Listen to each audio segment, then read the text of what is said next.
मंगल मंगल नाम हरि ओम आनंद आनंद नाम हरि ओम पावन पावन नाम हरि ओम दिलों का दुल्हरा नाम हरि ओम प्रेम से बोलो प्यारा नाम हरि ओम कली। ईश्वर क्या है, सत्य क्या है, धर्म क्या है, ये ऐसे प्रश्न हैं जिन पर सदा विचार किया जाता रहा है और आगे भी विचार किया जाता रहेगा।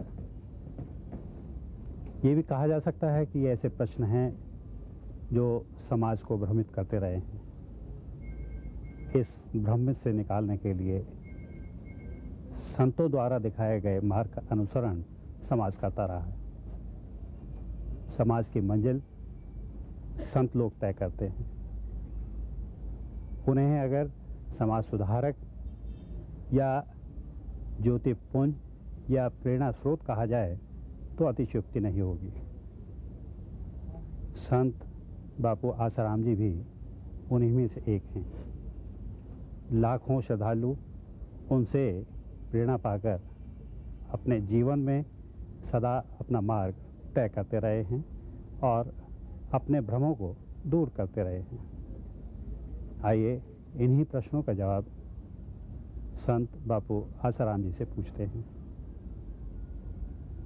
आज विश्व में हर कोई आगे भागना चाहता है।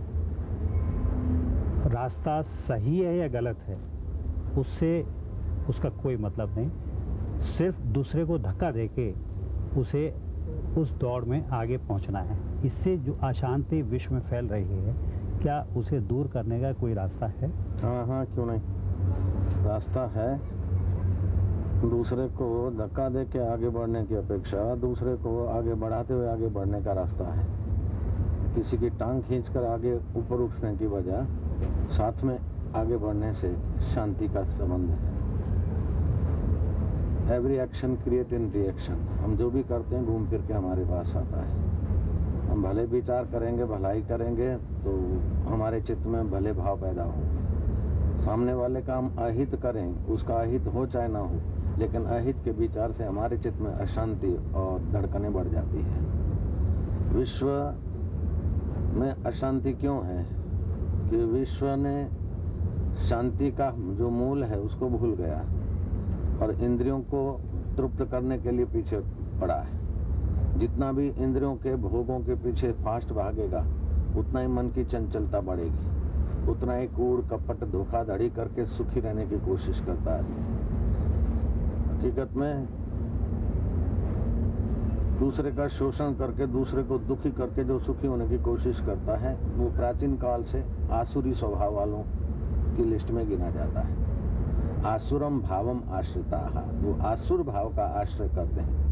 वे भले बाहर से थोड़े सफल से दिख जाएं लेकिन चित्त की शांति नहीं मिलती, माधुर्य नहीं मिलता। बोले चित्त की शांति से क्या लाभ होगा?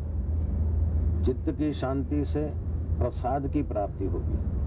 प्रसाद मतलब बुद्धि को जो संतोष मिलेगा, मन को जो तृप्ति मिलेगी, उससे अपने जिस किसी व्यवहार में है, जिस किसी प्रवृत्ति में है, सही निर्णय आएंगे। बहुत सारे रोग तो अशांति के कारण होते हैं, बहुत सारे गलत डिसीजन अशांति के कारण होते हैं, बहुत सारे एक्सीडेंट अशांति के कारण होते हैं, बहुत सारे झगड़े अशांति के कारण होते हैं। सारे दुखों का मूल अगर खोजा जाए तो अशांति है और सारे सुखों का मूल खोजा जाए तो शांति है। ये कहना बहुत आसान है कि व्यक्ति को क्या करना चाहिए, मन शांत रखना चाहिए, ये कहना आसान है। लेकिन जब सामान्य व्यक्ति उस मन को अपना शांत रखना चाहता है तो वो नहीं रख पाता, तो क्या करे? कहना आसान नहीं है, करना भी आसान है। जिनको कठिन आसान लगता है उनकी मुलाकात जरा कठिन है, बाकी कठिन नहीं। मन हमारा देखे, मन में क्रोध आया, मन अशांत हो गया, क्रोध चला गया तो स्वाभाविक शांत हो जाता है।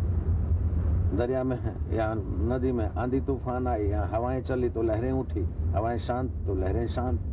मन में ग्लानि आई, घृणा आई तो मन अशांत, घृणा चली गई तो मन शांत। मन में द्वेष आया तो अशांत, द्वेष चला गया तो शांत। अब कहना आसान है, करना कठिन है, ऐसा समझ के इसको कठिन न बनाए। सुबह उठें। सुबह हर व्यक्ति चाहे कितना भी पापी, कितना भी दुर्गुणी, कैसा भी होता है, सुबह जब उठता है तो पहली सेकंड वो शांत होता है। अब पहली सेकंड जो शांत होता है वो दूसरी सेकंड को शांतमय बनाता जाए, तीसरी को बनाता जाए। 1 मिनट सुबह की शांति बना ले। जब 1 मिनट की शांति में वो सफल हो जाएगा तो 2 मिनट भी शांति बढ़ सकती है। ऐसे व्यवहार के हर 1 घंटे में 1 आध मिनट शांत होने का अभ्यास करें। पहले तो भाई जैसे केजी पढ़ते थे या ABCD यहाँ 1 2 3 लिखते थे, क ख ग लिखते थे तो बड़ा कठिन लगता था। बड़ा कठिन समझ के भाग आते स्कूल से, तो आज हम लोग आप लोग पढ़ नहीं सकते थे। कठिन समझ कर शांति, कठिन समझ कर पलायनवादी विचार नहीं करना चाहिए। ये कौन सा उगदा जो हो नहीं सकता, तेरा जी न चाहे तो हो नहीं सकता। छोटा सा कीड़ा पत्थर में घर करे, इंसान क्या दिलभर में घर न करे। शांति तो दिलभर का स्वभाव है, और उस दिलभर की तो सत्ता से तो सारे संकल्प उठते हैं। आपने, हमने और किसी ने कभी भी सड़क पर तरंग को भागते नहीं देखा। जब तरंग को भागते देखा होगा तो पानी पर ही भागती है। ऐसे हमारे जो संकल्प विकल्प है वो शांत स्वरूप चैतन्य से ही उठते हैं। जब संकल्प विकल्पों में इंद्रिय तृप्ति और भोग लोलुपता, दूसरे का ख्याल किए बिना ही अपने इंद्रिय आसक्ति को तृप्त करने की बेवकूफ़ी होती है तो अशांति बढ़ जाती है। लेकिन अशांति कई बार दूसरे कारणों से भी होती है। दूसरे कारण, आदमी अपने मन को शांत रखना चाहता है, लेकिन दूसरे के व्यवहार कुछ करता है। हाँ। जी, उसके व्यवहार की वजह से जो प्रतिक्रिया होती है, हाँ, या उसकी जो मजबूरी है, तब मन अशांत होता है। तो ऐसे में क्या करें? ऐसे में ये करें कि जैसे बाबा जी बैठे थे सेठ के साथ, गाड़ी ने सिग्नल बताए बिना ड्राइवर ने साइड काट ली। सेठ बड़े अशांत हो गए कि बेवकूफ़ है, अभी एक्सीडेंट होता, ये हो जाता। सेठ दुखी हो गए। बाबा ने हाथ पकड़ा कि तुम इसको सुधारना चाहते हो। नौकर को डांटने जा रहे थे सेठ, तुम उनको सुधारने जाते हो, लेकिन अपने हृदय को बिगाड़ के उनको सुधारोगे तो उस पर असर नहीं होगी। आप सावधान रहिए। गलती तो वो करे और सजा आप भोग रहे हैं। आप सोचिए कि उसकी जगह पर मैं होता और मेरी बुद्धि ऐसी होती तो मैं भी ऐसे ही करता। आप अपने चित्त का बैलेंस विचार से, थोड़ा साधन भजन से अभ्यस्त होकर अपने चित्त का बैलेंस बनाए रखिए। दूसरा, अशांति का एक कारण और भी है। जो लोग जल्दी जल्दी भोजन करते हैं वे क्रुद्ध हो जाते हैं जरा बाद में। संत महापुरुषों को भी देखा गया, वो क्रुद्ध होते हैं। लेकिन जिन्होंने इस टेक्निक को पाया है, शांति को पाया है, उन्हें क्रुद्ध होते हुए देखते हैं, फिर भी उनके चित्त में वो क्रोध की अग्नि नहीं होती है, क्षोभ होता है। क्षोभ में और क्रोध में फर्क है। और दूसरा, जिसका चित्त बार बार अशांत हो जाता है, उन सज्जनों को घड़ियाल सामने रखकर 20 मिनट तक भोजन चबा चबा के खाना चाहिए। और जब भी क्रोध या अशांति का प्रसंग आए तो हाथ की उंगलियां ऐसे दबाए कि हथेली पर नाखूनों का स्पर्श हो, तो उस क्रोध को, अशांति को अर्थिंग मिल जाएगी। आधा घंटा अगर कोई अशांत रहता है तो 1.25 आउंस खून उसका जहरी बन जाता है। तो अशांति को मिटाने का अगर संकल्प करें तो मिट सकता है। ये आपने जो शांति की बात कही, वो व्यक्तिगत शांति की बात कही, तो इसका विश्व शांति से क्या संबंध है? बिल्कुल सीधा संबंध है। व्यक्ति एक अपने शांति तो सब चाहते हैं। एक व्यक्ति चाहता है तो दूसरा नहीं चाहता है क्या? व्यक्तियों का समूह तो विश्व है। तो व्यक्तिगत हम लोग शांति का महत्व जानेंगे, शांति पाते जाएंगे तो विश्व में शांति होने लगेगी। अच्छा, एक व्यक्ति शांति पाता है, जैसे एक आदमी सिगरेट पीता है तो उसका निकोटिन पॉइजन 6 आदमियों को इम्प्रेस कर देता है। ऐसे एक आदमी सचमुच में शांति के रास्ते चलता है तो उसके आसपास में भी उसके व्यवसाय काम करेंगे, और जो अच्छी चीज़ होती है धीरे धीरे सब अपनाने लगते हैं। अब अच्छी चीज़ होते हुए भी नहीं अपनाते हैं तो युग का थोड़ा प्रभाव है, थोड़ा इंद्रिय लोलुपता है, थोड़ा संयम बिना का दिनचर्या है। साइकिल दूर से आ रही थी, सिपाही ने विसल मारी कि बिना बत्ती के रोक, मैं चालन करूँगा। साइकिल वाले ने कहा, सिपाही किनारे हो जाओ नहीं तो तुम्हारे पर गिरूंगा। बोले क्या मतलब? बोले साइकिल में बत्ती नहीं, ऐसी बात नहीं, ब्रेक भी नहीं है, तुम्हारे पर गिरूंगा। तो जिसके जीवन में संयम की, समझ की ब्रेक नहीं है, वे बेचारे अशांति के शिकार हो जाते हैं। और व्यक्ति होकर तो समूह होता है। तो अब विश्व शांति के लिए हम लोग अपनी शांति पाएं और विश्व शांति के लिए सतमार्ग का प्रचार प्रसार करें तो विश्व शांति लाई जा सकती है। युग के प्रभाव तो है, लेकिन ऐसा कोई युग नहीं है कि अशांत युग में भी शांत लोगों ने शांति पाई है और शांति का प्रचार प्रसार किया है, और बहुत लोगों ने तपती आग में से फिर भी तसल्ली पाई है। क्या ईश्वर है? ईश्वर यदि है तो उसे कैसे सिद्ध करेंगे? आइंस्टाइन और गांधी जी 1931 में गोलमेज कार्यक्रम में मिले थे। आइंस्टाइन ने कहा कि हमने अणु परमाणु कर दिया, फिर भी उसमें सत्ता स्फूर्ति चेतना लगती है, कुछ है। जहां हमारी मति रुक जाती है फिर भी कुछ है। गांधी जी ने कहा, मिस्टर आइंस्टाइन, मैं तो ये बात भी मानने को तैयार हूँ कि तुम नहीं हो, मैं नहीं हूँ, लेकिन रोम रोम में जो चैतन्य रम रहा है वही ईश्वर है। गॉडवादी उसे गॉड कह दें, ईश्वरवादी उन्हें ईश्वर कह दें, अल्लाहवादी उसे अल्लाह कह दें, लेकिन परम सत्ता तो है जो ज्ञान स्वरूप है। बोले सृष्टि तो प्रकृति ने बनाई, गर्मी और गति से संसार चलता है। घड़ियाल में सेल रख दिया, गति हो रही है और अलार्म भी बजता है, लेकिन अलार्म बजता है, गर्मी गति से संसार नहीं चल सकता है। संसार का सुनियोजित जो व्यवहार है वो बिना चेतन के नहीं चल सकता है। घड़ी बनाने वाला कोई चेतन है और घड़ी को सेट करने वाला कोई चेतन है। ऐसे ग्रह नक्षत्र और जो वातावरण सेटिंग से चल रहा है, जरूर कोई ज्ञान का भंडार स्वरूप है, वही ईश्वर है। और प्राणी मात्र के अंतःकरण अवच्छिन्न चैतन्य रूप से बैठा है। सूक्ष्म से सूक्ष्म मच्छर को ले लो, उसको भी थोड़ी अकल है कि कहाँ बोरिंग करना, तो मानना पड़ेगा ये ज्ञान स्वरूप ईश्वर सर्वव्यापी है, सर्वत्र है। और ईश्वर के अस्तित्व का अकाट्य प्रमाण है कि मैं हूँ, ये नहीं है वो नहीं है, लेकिन मैं तो हूँ। जो मैं हूँ जहाँ से उठता है वही चैतन्य है, वही ईश्वर है। और वो ईश्वर जब रूप विशेष लेकर अवतरित होता है तो उसे साकार ब्रह्म कहते हैं, और नहीं तो वो निराकार ब्रह्म है।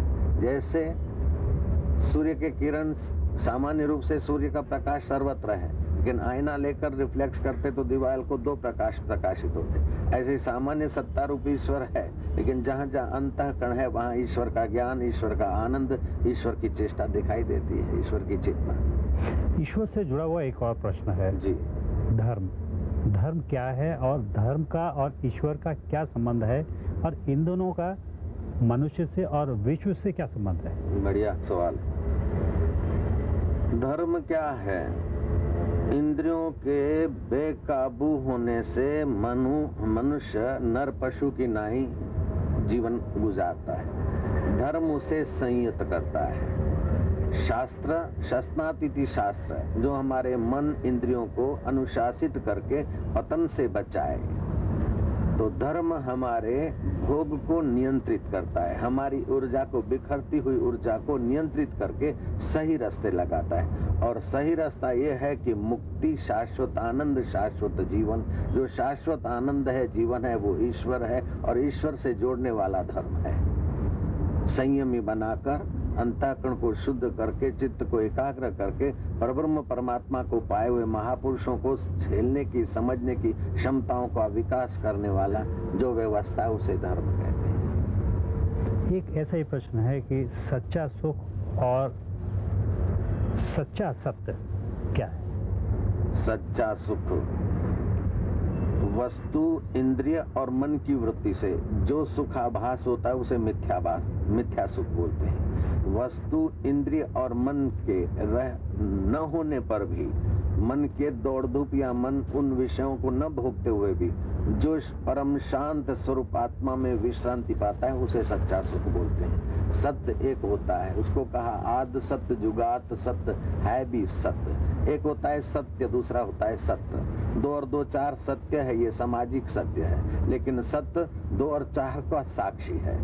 मैं दुखी हूँ, मुझे जंतु ने काटा है, मैं पीड़ित हो रहा हूँ, दुखी हूँ, ये व्यवहार काल में सत्य है, लेकिन जहाँ से मैं पना उठता है वहाँ ये दुख नहीं पहुँच सकता है। ये दुख इंद्रियों को होता है, मन को होता है, शरीर को होता है, मुझ चैतन्य में नहीं आता है। जहाँ दुख की पहुँच नहीं और सुख का आकर्षण नहीं, वो सत्य है। और जो दुख सुख में इम्प्रेस होता है वो सामाजिक सत्य माना जाता है। तो एक होता है व्यवहारिक सत्य, प्रकृति की वस्तुओं को मैं मेरा मानकर सुखी दुखी होना, ये व्यवहारिक सत्य है। लेकिन इन सब को मिथ्या और परिवर्तित समझकर अपने साक्षी स्वरूप में जग जाना, ये परमार्थिक सत्य है। इन सब बातों से मैं ये समझ पाया कि संसार को, व्यक्तियों को, लोगों को सब कुछ त्याग कर शांति के लिए सब कुछ छोड़ देना चाहिए। नहीं नहीं नहीं नहीं, नहीं, नहीं। सब कुछ त्यागना है या सब कुछ छोड़ना नहीं है, अपितु सब कुछ में जो सत्य बुद्धि की बेवकूफ़ी घुसी है, वो सब कुछ जो दिखता है वो परिवर्तनशील है, लेकिन जिससे दिखता है वो सत्य है। तो सत्य को प्रेम करे और सत्य के नाते सब कुछ का सदुपयोग करे। सदुपयोग नहीं करेगा और सब कुछ छोड़ेगा तो सब कुछ कितना छोड़ेगा? शरीर को तो नहीं छोड़ सकता है। और शरीर है तो फिर सब कुछ चाहिए, खाने को, पीने को, रहने को, देने को। लेकिन जो आसक्ति है, अज्ञानेन आवृतम ज्ञानम तेन मोहयन्ति जन्तवः। अज्ञान से ज्ञान आवृत हो गया, इसलिए हम लोग मोहित हो जाते हैं, उल्टे ज्ञान को सच्चा मान लेते हैं। है तो बदलने वाला, लेकिन उसको चिपकाए रखते हैं। बचपन को कितना भी संभालो चला गया, जवानी को कितना भी थामो चला गया, फिर बुढ़ापा आया कितना भी सुरक्षित रहो चला जाए। जो चला जाने वाला है उसका सदुपयोग करे, उसका बहुजन हिताय बहुजन सुखाय व्यवहार करने से अशांति मिटेगी, शांति आएगी।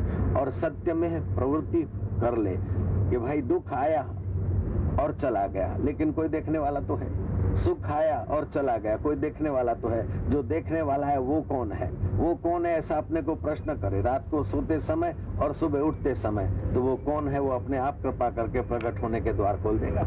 यदि सब कुछ तय है, जैसे कहा जाता है कि ईश्वर ने या ईश्वर की मर्जी के बगैर पत्ता भी नहीं हिल सकता और सब कुछ भाग्य में लिखा है, तो फिर कर्म करने की आवश्यकता क्यों है? ईश्वर की सत्ता के बिना पत्ता भी नहीं हिलता। ये बात जितनी सत्य है उतनी वो बात भी सत्य है कि तुम्हारे किए बिना कुछ नहीं होगा। जैसे सारे इंस्ट्रूमेंट लगे हैं भिन्न भिन्न बिजली के, अब बिजली की सत्ता के बिना इंस्ट्रूमेंट कोई हिलेगा नहीं, तो क्या करे? बिजली अपने आप इंस्ट्रूमेंट चलाएगी? बिजली तो सत्ता मात्र देती है, ऐसे ईश्वर सत्ता मात्र देता है। और सत्ता देता है, उस सत्ता का आप सही यूटिलाइज करो या गलत से यूटिलाइज करो, वो आप पर निर्भर है। ईश्वर सत्ता मात्र है और जल में, तेज में, वायु में, आकाश में उसकी सत्ता व्याप्त है। उसकी सत्ता व्याप्त है। जैसे सूर्य के सत्ता बिना कोई पेड़ पौधा नहीं हो सकता है, तो क्या हम चुप बैठे रहे तो हमारा बगीचा तो नहीं बन जाएगा? तो जंगल को काटना है तभी भी हमें पुरुषार्थ करना है, बगीचा लगाना है तभी भी हमें पुरुषार्थ करना है। सत्ता तो सूर्य की है, लेकिन उसका हम उपयोग करके अपने जीवन को निखारें, वो तो हमारे हाथ की बात है। तो क्या भाग्य नहीं है? भाग्य है। और यदि भाग्य है तो जब भाग्य में मिलना है तो फिर हम वो सब क्यों करें?